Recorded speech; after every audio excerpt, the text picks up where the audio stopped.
destino es constante y por lo tanto no hay destino.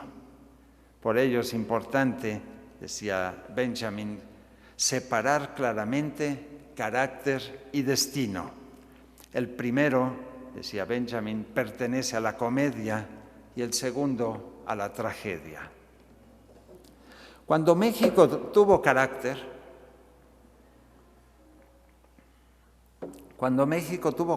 vivíamos inmersos en la comedia revolucionaria. No había destino. Todo estaba institucionalizado en el eterno retorno del autoritarismo.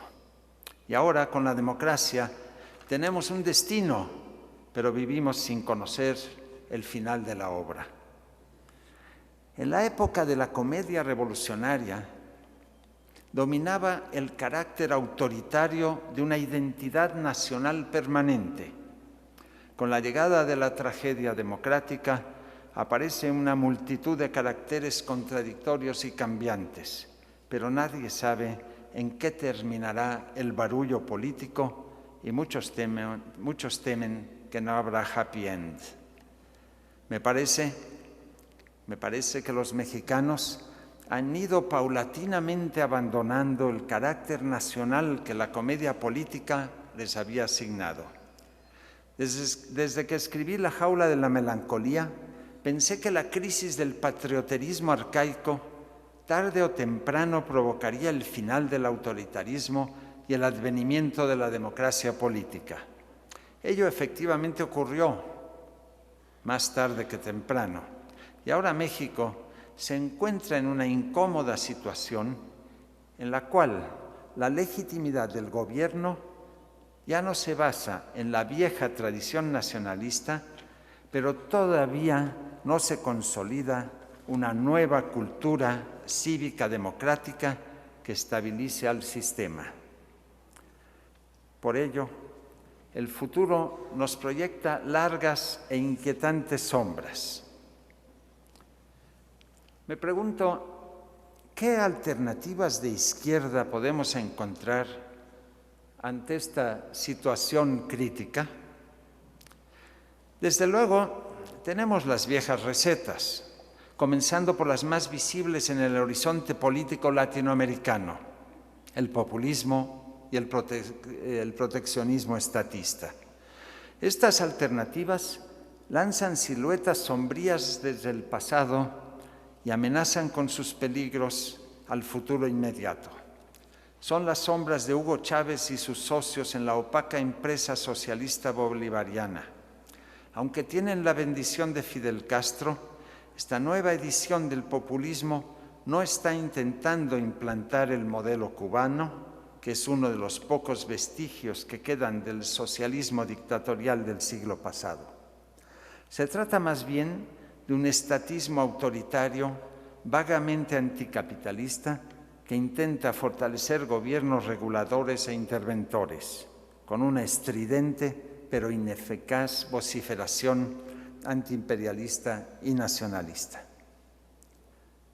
La derecha mexicana, por su parte, se encuentra inmersa en los intereses de las élites y carece de la imaginación e inteligencia necesarias para hacer otra cosa que dejarse arrastrar por las tendencias globales, escogiendo a trompicones entre las alternativas que se presentan.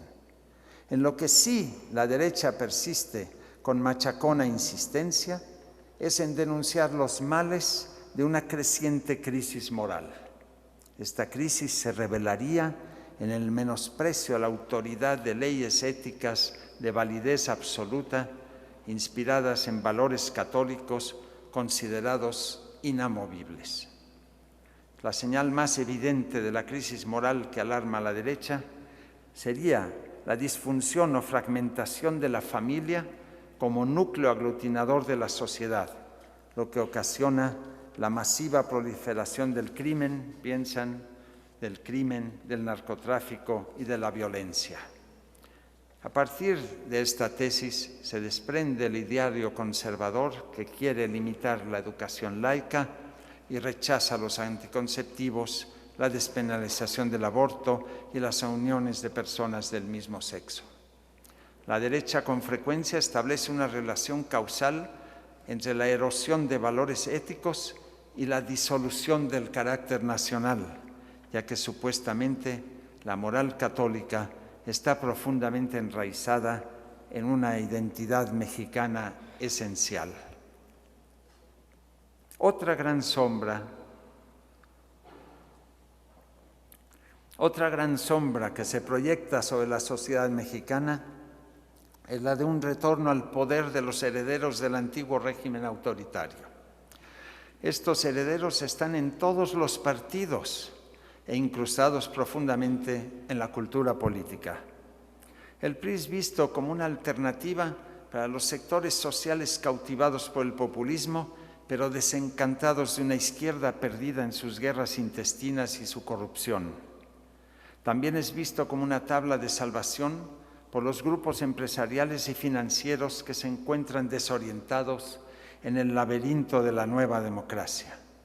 Hay que reconocer que el PRI es un ramillete de contradicciones, un espacio muy fragmentado. Yo lo veo como un desierto agrietado donde las ideas se han secado y donde crecen como si fueran cactáceas las actitudes pragmáticas que unen a sus dirigentes y sus varones. La situación política en el México de fines de la primera década del siglo XXI es ambigua y contradictoria. La derecha panista en el poder está convencida de que navega en la cresta de las olas más avanzadas del proceso de democratización y globalización. La izquierda, por el contrario, cree que el país vive una terrible decadencia ocasionada por el grupo en el poder, constituido por un pequeño conjunto de políticos corruptos y de pseudoempresarios que no son más que traficantes de influencias. En el PRI tratan de presentarse en la sociedad como si siempre hubiesen defendido la democracia y libres de corrupción hubiesen llegado para salvar a México de los conservadores y los populistas que han sumido al país en un caos.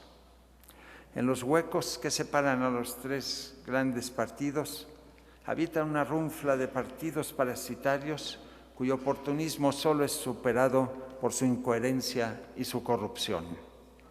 Por supuesto, estos son los extremos, pero ciertamente revelan que la vida política mexicana se encuentra profundamente fragmentada y que cada fragmento parece provenir de un planeta diferente,